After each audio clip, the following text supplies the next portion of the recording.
Hello friends, मैं इकबाल सिंह हंस coaching से। और आज हम बात कर रहे हैं tenses in English grammar. English grammar में टेंसेज की बात करेंगे। टेंसेज क्या है? जब हम एक सेंटेंस फॉर्म करते हैं इंग्लिश में, तो समय के हिसाब से वर्ब की अलग अलग फॉर्म्स को यूज करते हैं। कौन से समय में कौन सी वर्ब की फॉर्म यूज करेंगे, ये हमें टेंसेज से मालूम पड़ता है। टेंसेज का मीनिंग है टाइम, समय। तो समय के हिसाब से टेंसेस को तीन पार्ट्स में बांटा गया है। प्रेजेंट टेंस यानी कि वर्तमान काल, पास्ट टेंस यानी कि भूतकाल जो समय बीत चुका है, और फ्यूचर टेंस यानी भविष्य काल जो समय अभी आएगा।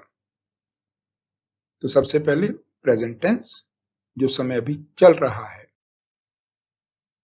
प्रेजेंट टेंस क्या है? Present tense expresses an unchanging, repeated, recurring action or situation that is habitually performed, currently going on, or generally exists. Present tense express करता है कोई भी सिचुएशन जो चेंज नहीं हो रही है, बार बार रिपीट हो रही है, या हैबिट के हिसाब से परफॉर्म की जाती है, इस समय चल रही है लगातार, या फिर आम तौर पर एग्जिस्ट करती है। It can also represent a wide spread truth, जो यूनिवर्सल ट्रूथ होते हैं, जैसे सूर्य पूर्व से निकलता है, धरती सूर्य के आसपास चक्कर लगाती है। ऐसे जो सत्य हैं, यूनिवर्सल ट्रूथ, उनको भी हम प्रेजेंट टेंस में ही एक्सप्रेस करते हैं। तो प्रेजेंट टेंस को फर्दर चार भागों में बांटा गया है: present indefinite tense, present continuous tense, present perfect tense and present perfect continuous tense. तो सबसे पहले प्रेजेंट इंडेफिनिट टेंस यानी सिंपल प्रेजेंट, ये क्या है? The simple present is used to describe an action, an event, or condition that is occurring in the present, happens regularly, or occurs in routine, is sort of habit. Simple present या present indefinite ऐसा action, event या condition जो इस समय present में होती है, regular way में, रूटीन के हिसाब से या एक हैबिट के हिसाब से परफॉर्म की जाती है। It describes an action but do not state whether the action is finished. ये एक्शन को डिस्क्राइब तो करता है इंडेफिनिट टेंस, पर ये नहीं बताता कि एक्शन फिनिश हुआ या नहीं, समाप्त हुआ या नहीं। रूल्स के हिसाब से इसमें वर्ब की फर्स्ट फॉर्म को यूज करते हैं, और वर्ब की फर्स्ट फॉर्म के साथ एस या ईएस लगाते हैं जब सब्जेक्ट जो है थर्ड पर्सन सिंगुलर हो। थर्ड पर्सन सिंगुलर क्या होता है, ये आगे देखेंगे। डू और डज का प्रयोग होता है नेगेटिव और इंटेरोगेटिव सेंटेंसेस में। नेगेटिव में डू नॉट, डज नॉट, और इंटेरोगेटिव में डू और डज सेंटेंस में के स्टार्टिंग में आ जाता है। अब ये थर्ड पर्सन सिंगुलर क्या है? जब हम लोग बात कर रहे हैं जैसे, तो मैं अगर अपने बारे में बात करूंगा, अब खुद को आई या वी कहूंगा, तो वो फर्स्ट पर्सन जो बात कर रहा है। यू यानी जिससे बात हो रही है वो सेकंड पर्सन, और बाकी सब third person, he, she, it, they, Ravi, ये सब थर्ड पर्सन। और जब थर्ड पर्सन सब्जेक्ट जो है थर्ड पर्सन सिंगुलर हो, अकेला हो, तो हम वर्ब की फर्स्ट फॉर्म के साथ एस या ईएस लगाते हैं। टू पुट एस और es with first form of verb, the subject should be third person and singular. तो थर्ड पर्सन होना चाहिए, वो भी सिंगुलर, तब हम वर्ब की फर्स्ट फॉर्म के साथ एस या ईएस लगाएंगे। He goes for a walk daily. He third person singular, इसलिए goes। और ज्यादा हुए, थर्ड पर्सन हुए लेकिन सिंगुलर नहीं है, तो they go for a walk daily। तो goes and go, एस या एस थर्ड पर्सन सिंगुलर के साथ। एग्जाम्पल्स देखते हैं। मैं फुटबॉल खेलता हूं, I play football, first form of verb. वह टेनिस खेलता है या खेलती है, ही प्लेज टेनिस या शी प्लेज टेनिस। प्ले के साथ एस लगाया क्योंकि third person singular. Negative sentence, मैं फुटबॉल नहीं खेलता हूं। I do not play football. Do not, क्योंकि आई फर्स्ट पर्सन है इसलिए do not. He does not play tennis, वह टेनिस नहीं खेलता है, या she does not play tennis. Does क्योंकि थर्ड पर्सन सिंगुलर, और डज आ गया तो प्ले के साथ एस हटा दिया हमने। She does not play tennis. Interrogative sentences, क्या मैं फुटबॉल खेलता हूं? Do I play football? अब डू और डज जो है स्टार्टिंग में आ जाएगा तो इंटरोगेटिव बन जाता है। डज ही प्ले टेनिस या डज शी प्ले टेनिस? क्या वो टेनिस खेलता है या खेलती है? तो वही एस और es with verb when subject is third person singular. हमारा अगला टेंस है present continuous tense. The present continuous emphasizes the continuing nature of an act, event or condition. It describes an unfinished action. Continuous tense में जो act है, event है या condition है वो लगातार चल रही है, उसकी कंटिन्यूइंग नेचर है, लगातार चल रही है। ये डिस्क्राइब करता है अनफिनिश्ड एक्शन को, एक्शन जो अभी फिनिश नहीं हुआ। इसमें हम रूल्स के हिसाब से इज, एम, आर और वर्ब की फर्स्ट फॉर्म के साथ आईएनजी लगाते हैं। Is, am, are and verb की फर्स्ट फॉर्म के साथ आईएनजी। एग्जाम्पल्स लेते हैं। मैं खेल रहा हूं, I am playing. Is, am, are, ing. वह खेल रहा है, ही इज प्लेइंग या शी इज प्लेइंग। वो खेल रहे हैं, दे आर प्लेइंग। मैं फुटबॉल खेल रहा हूं, I am playing football. Negative sentence, वह हमारे साथ नहीं खेल रहा है, he is not playing with us. Not लगा दिया इज, एम, आर के साथ, नेगेटिव। क्या वो भी यही गेम खेल रहे हैं? Are they also playing the same game? Interrogative में इज, एम, आर पहले आ जाएगा। Present perfect tense. The present perfect tense is used to describe action that began in the past and continues into the present and has just been completed. It describes finished action. Present perfect tense, कोई भी काम जो past में शुरू हुआ, present में भी चल रहा था और अभी जस्ट फिनिश हुआ, तो उसको हम प्रेजेंट परफेक्ट टेंस में डिस्क्राइब करेंगे। ये एक फिनिश्ड एक्शन को बताता है, जो काम फिनिश हो गया है, अभी जस्ट फिनिश हुआ है। रूल्स के हिसाब से has, have and third form. Has कब लगाते हैं? जब थर्ड पर्सन सिंगुलर हो सब्जेक्ट, और बाकी सब में हैव लगता है। एग्जांपल्स लेते हैं। मैं एक मैच खेल चुका हूं, I have played a match, या मैंने एक मैच खेल लिया है। वह एक गेम खेल चुका है या चुकी है, या उसने गेम खेल ली है, he has played a match या she has played a game. तो ही और शी के साथ हमने हैज लगाया क्योंकि थर्ड पर्सन सिंगुलर है। He has played a game. मैंने टिकट खरीद ली है, I have purchased the tickets. मैंने टिकट खरीद ली है। उसने ऐसा नहीं किया है, he has not done so. I के साथ हमने हैव लगाया, ही के साथ हैज क्योंकि थर्ड पर्सन सिंगुलर। क्वेश्चन में हैज, हैव पहले आ जाएगा। क्या आपने अपना होमवर्क कर लिया है? Have you done your homework?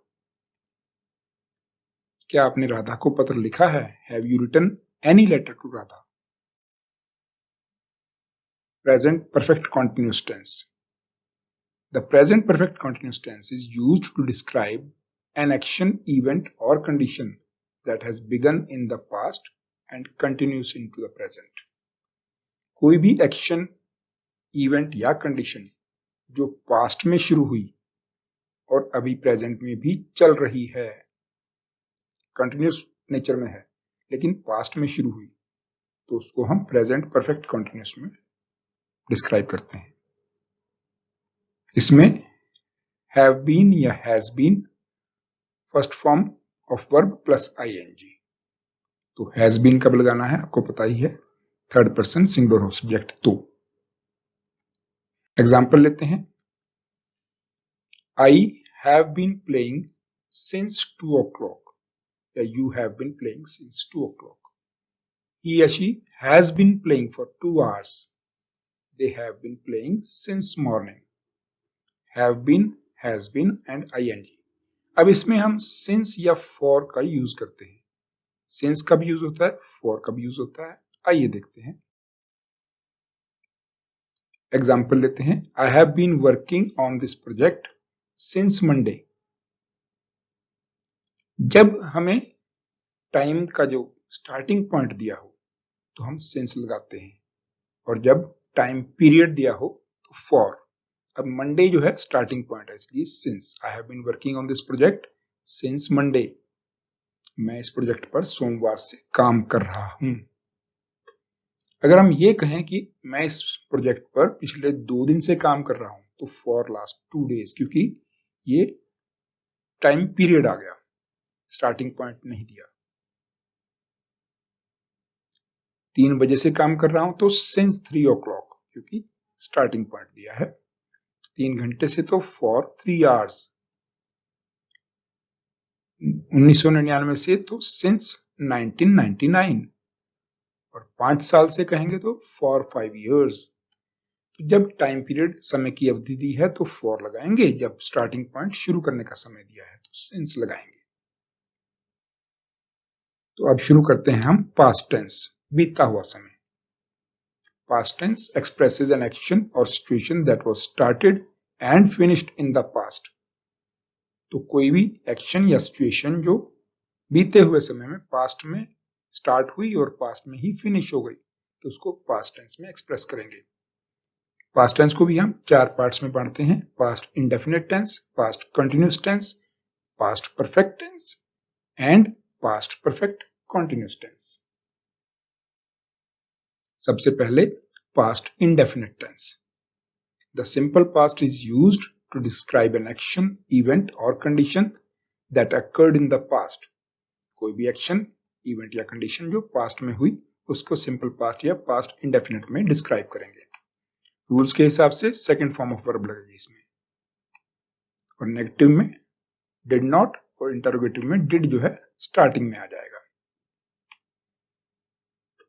और जब डिड ऐड करते हैं हम नेगेटिव या इंटरोगेटिव सेंटेंस में तो हम सेकंड फॉर्म ऑफ वर्ब को यूज नहीं करेंगे, उसमें फर्स्ट फॉर्म ऑफ वर्ब लगाएंगे, क्योंकि डिड आ गया तो first form of verb. Normal sentence उसमें second form of verb.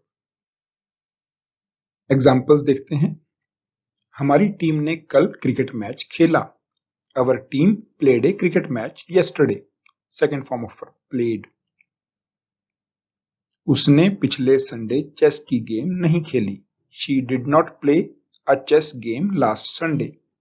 She did not आया तो हमने played नहीं, play किया. सेकंड फॉर्म नहीं लगाएंगे, फर्स्ट फॉर्म लगाएंगे. She did not play negative sentence में. क्या आप उनके साथ खेले, interrogative sentence. Did you play with them? Did starting में आ गया तो first form. Did you play with them? नहीं, मैं नहीं खेला. No, I didn't. मैंने एक पत्र लिखा. I wrote a letter. wrote second form. उसने पत्र नहीं लिखा. He did not write a letter. Did not write. क्या आपने उसको पत्र लिखा. Did you write him a letter? Did you write him a letter? Past continuous tense. The past continuous tense is used to describe actions ongoing in the past. Past continuous में वो action जो लगातार चल रहे थे past में, उनके बारे में डिस्क्राइब करते हैं. Rules was were and first form of verb के साथ ing. was जो है सिंगुलर सब्जेक्ट के साथ और वर जो है प्लूरल के साथ, और यू हमेशा प्लूरल ट्रीट किया जाता है, इसलिए यू के साथ वर लगाएंगे. एग्जाम्पल्स देखते हैं. मैं कल फुटबॉल खेल रहा था. I was playing football yesterday. वह हमारे साथ नहीं खेल रहा था. He was not playing with us. was were ing. Negative में was के साथ not लगा के ing. क्या वो यही गेम खेल रहे थे. Were they also playing the same game? was वर पहले आ गया तो इंटरोगेटिव सेंटेंस, क्वेश्चन वाला. हाँ, वो हमारे साथ खेल रहे थे। Yes, they were playing with us. क्या आप शॉपिंग के लिए जा रहे थे? Were you going for shopping?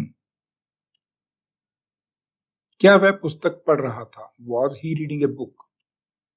वह क्या पढ़ रहा था? What was he reading? नहीं, वह पुस्तक नहीं पढ़ रहा था। No, he was not reading a book. वह समाचार पत्र पढ़ रहा था। He was reading a newspaper. Next tense है past perfect tense. The past perfect tense is used to refer the actions that took place and were completed before another action in the past or before a specific time in the past. तो past perfect tense ऐसे actions को refer करता है जो past में शुरू हुए और पास्ट में ही कंप्लीट हो गए, किसी दूसरे एक्शन के शुरू होने से पहले या एक खास समय से पहले वो सारे काम जो हैं फिनिश हो गए, कंप्लीट हो गए। इसमें हैड और थर्ड फॉर्म ऑफ वर्ब लगती है। एग्जाम्पल्स देखते हैं। मैं अपना काम इंस्पेक्शन से पहले समाप्त कर चुका था। I had finished my work before inspection. एक रेफरेंस पॉइंट है, उससे पहले काम फिनिश हो गया था, इंस्पेक्शन से पहले। I had and third form. वह भी अपना काम समाप्त कर चुकी थी। She had also finished the work. गाड़ी के आने से पहले मैं टिकट खरीद चुका था। I had purchased the tickets before the train arrived. एक रेफरेंस पॉइंट से पहले I had purchased the tickets before the train arrived. पर वह टिकट नहीं खरीद चुका था। But he had not purchased the tickets. Had और नॉट, नेगेटिव में हैड के साथ नॉट लगाएंगे। Had and third form. Interrogative में हैड पहले आ जाएगा। क्या वो खेल के मैदान में जा चुके थे? Had they gone to the playground? Past perfect continuous tense. The past perfect continuous is used to indicate that a continuing action in the past began before another past action began or interrupted the first action. कोई एक past में reference point से पहले वो काम शुरू हुआ और वो लगातार उस पॉइंट पे भी चल रहा था। उस पॉइंट से पहले शुरू हुआ और वो उस समय भी लगातार चल रहा था, उसको पास्ट परफेक्ट कंटिन्यूस में हम डिस्क्राइब करते हैं। रूल्स के हिसाब से had been first form of verb के साथ आईएनजी, और इसमें फॉर और सिंस का यूज करते हैं। जैसे हमने पहले बताया था प्रेजेंट परफेक्ट कंटिन्यूस में कि सिंस जब स्टार्टिंग पॉइंट दिया हो और फॉर जब टाइम पीरियड दिया हो। टाइम पीरियड में फॉर और स्टार्टिंग पॉइंट अगर दिया है तो सिंस। तो when time period is given use for, when starting point is given use since. Examples देखते हैं। जब वह आया तब मैं 1 घंटे से क्रिकेट खेल रहा था। I had been playing cricket for 1 hour when he arrived. हमने रेफरेंस पॉइंट लिया व्हेन ही अराइव्ड, तो उस समय मैं 1 घंटे से क्रिकेट खेल रहा था, तो इसका मतलब पहले से काम चल रहा था। I had been playing, had been and first form के साथ आईएनजी, और 1 hour इसलिए फॉर लगा दिया क्योंकि ये टाइम पीरियड दिया है। I had been playing cricket for 1 hour when he arrived. वह मेरे साथ नहीं खेल रहा था। He had not been playing with me. Had not been negative में। जब उसने चेक इन किया तब मैं सोमवार से उस होटल में रह रहा था। तो ये रेफरेंस पॉइंट लिया जब उसने चेक इन किया। I had been staying in that hotel since Monday when he checked in. Had been and ing, since Monday क्योंकि स्टार्टिंग पॉइंट दिया है। और अगर हम ये कहें कि पिछले 2 दिन से, तो फॉर लास्ट 2 days क्योंकि ये टाइम पीरियड दिया गया है। सिंस 3 o'clock फॉर 3 hours, तो 3 o'clock होगा तो स्टार्टिंग पॉइंट इसलिए सिंस लगेगा। 3 hours, तो ये टाइम पीरियड हो गया, तो for. Since 1999, अगर ईयर दिया है आपको तो since, और अगर ये कहा है for 5 years, 5 साल से, तो ये टाइम पीरियड हो गया, इसलिए for. Future tense. Future tense expresses an action or situation that will occur in the future. Future tense express करता है कोई एक्शन या सिचुएशन जो फ्यूचर में, आने वाले समय में वो घटना होगी। तो इसको भी हमने 4 पार्ट्स में बांटते हैं: future indefinite tense, future continuous tense, future perfect tense and future perfect continuous tense. पहले future indefinite tense. The simple future is used to refer to actions that will take place after the act of speaking और writing. तो अब जो हम बात कर रहे हैं या लिख रहे हैं, तो इसके बाद जो एक्शन होंगे उनको सिंपल फ्यूचर में रेफर किया जाएगा, जो काम जो है आने वाले समय में होंगे। इसमें विल और शेल, साथ में first form of verb. Shell I के साथ लगाते हैं या वी के साथ जब हम सर्टेन नहीं होते। जब सर्टेन होंगे तो आई वी के साथ भी हम विल लगा देते हैं।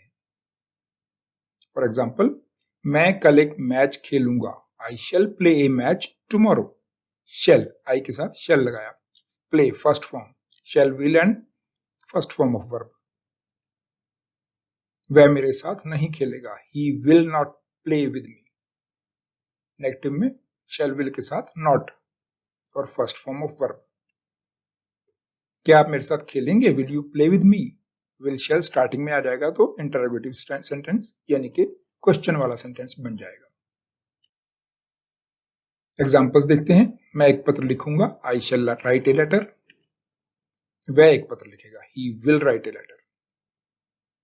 हम उसके पत्र का उत्तर नहीं देंगे, we shall not reply his letter. वो अपना काम कल तक समाप्त नहीं करेंगे, they will not finish their work by tomorrow. क्या आप कल हमारे साथ खेलेंगे, will you play with us tomorrow. Will shall and first form. क्या छुट्टियों के दौरान आप हमारे साथ रुकेंगे, will you stay with us during vacation. क्या अगले सप्ताह हम उसके साथ विरोध में शामिल होंगे, shall we join him in his protest next week. Future continuous tense. The future continuous tense is used to describe actions ongoing in the future. Future में जो काम लगातार चल रहे होंगे उनके बारे में जब डिस्क्राइब करेंगे तो हम फ्यूचर कंटिन्यूअस में। The future progressive is used to refer to continuing action that will occur in the future. इसमें shall be, will be, first form of verb के साथ ing। Example, मैं अगली गेम में उसके साथ खेल रहा होऊंगा, I shall be playing with him in the next game. Shall be ing। कल इस समय वह आपके साथ खेल रही होगी, she will be playing with you at this time tomorrow. Will be ing। Examples देखते हैं। कल इस समय मैं सालाना फंक्शन में एक गीत गा रहा होऊंगा, I shall be singing a song in the annual function by this time tomorrow। shall be ing। वह अगली गेम में हमारे साथ नहीं खेल रहा होगा, he will not be playing with us in next game। will not be। क्या वो भी यही गेम खेल रहे होंगे, will they also be playing the same game। will starting में आ गया तो क्वेश्चन। क्या कल आप हमारे साथ खेल रहे होंगे, will you be playing with us tomorrow। नहीं, मैं उस समय काम कर रहा हूंगा, no I shall be working at that time.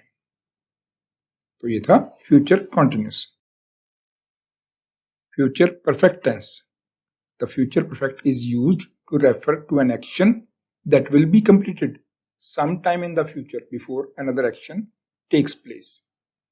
तो फ्यूचर में एक रेफरेंस पॉइंट पे कोई भी काम जो है वो कंप्लीट हो चुका होगा तो उसको हम फ्यूचर परफेक्ट में रेफर करते हैं।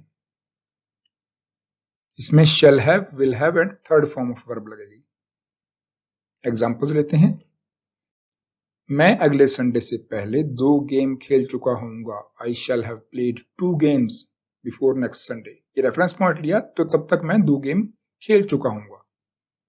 तो shall have, will have and third form. वह इससे भी अधिक खेल चुका होगा। He will have played more than that. Will have third form. Examples. गाड़ी के आने से पहले मैं टिकट खरीद चुका होऊंगा। I shall have purchased the tickets before the arrival of the train. Shall have third form. वह नहीं कर चुका होगा। वह ऐसा नहीं कर चुका होगा। ही will not have done so. क्या हमारे वहां पहुंचने से पहले आप जा चुके होंगे? Will you have gone before we reach there. Will you have gone before we reach there. Will पहले आ जाएगा तो क्वेश्चन बन जाएगा। Will have, shall have third form. जब तक आप आओगे मैं अपना पाठ समाप्त कर चुका होऊंगा। By the time you arrive I shall have finished my lesson. Match के शुरू होने से पहले बारिश रुक चुकी होगी। It will have stopped raining before the match starts. It will have stopped raining. Will have and third form. लेकिन जब रेफरेंस पॉइंट लेते हैं तो उसमें हम प्रेजेंट इंडेफिनिट यूज करते हैं। Future perfect continuous tense. The future perfect continuous tense is used to indicate a continuing action that will be completed at some specified time in the future. Specified time in the future. Future perfect continuous में एक reference point पे जो काम है उससे पहले शुरू होगा और उस समय भी चल रहा होगा। एक स्पेसिफाइड टाइम पे वो काम उससे पहले शुरू होगा और उस समय भी चल रहा होगा, तो उसको हम फ्यूचर परफेक्ट कॉन्टिन्यूअस में यूज करेंगे। Shall have been, will have been और फर्स्ट फॉर्म ऑफ वर्ब के साथ आईएनजी। जब वह देखने आएगा मैं 1 घंटे से खेल रहा होऊंगा। रेफरेंस पॉइंट लिया कि जब वह देखने आएगा। I shall have been playing for 1 hour when he arrives to watch it. Shall have been and ING. और जो रेफरेंस पॉइंट है उसमें हम प्रेजेंट इंडेफिनिट यूज कर रहे हैं, अराइव्स। जब वह रिटायर होगी वह उसी जगह पर 10 साल से रह रही होगी। She will have been staying at the same place for 10 years when she retires. तो shall have been, will have been and ing. Practically ये बहुत कम यूज होता है। तो ये थे टेंसेस इन इंग्लिश ग्रामर। उम्मीद है आपको अच्छी तरह से समझ आए होंगे, और अगर अच्छा लगा हो तो वीडियो को लाइक जरूर कीजिए और हमारे चैनल हंस कोचिंग को सब्सक्राइब कीजिए। Thank you for watching.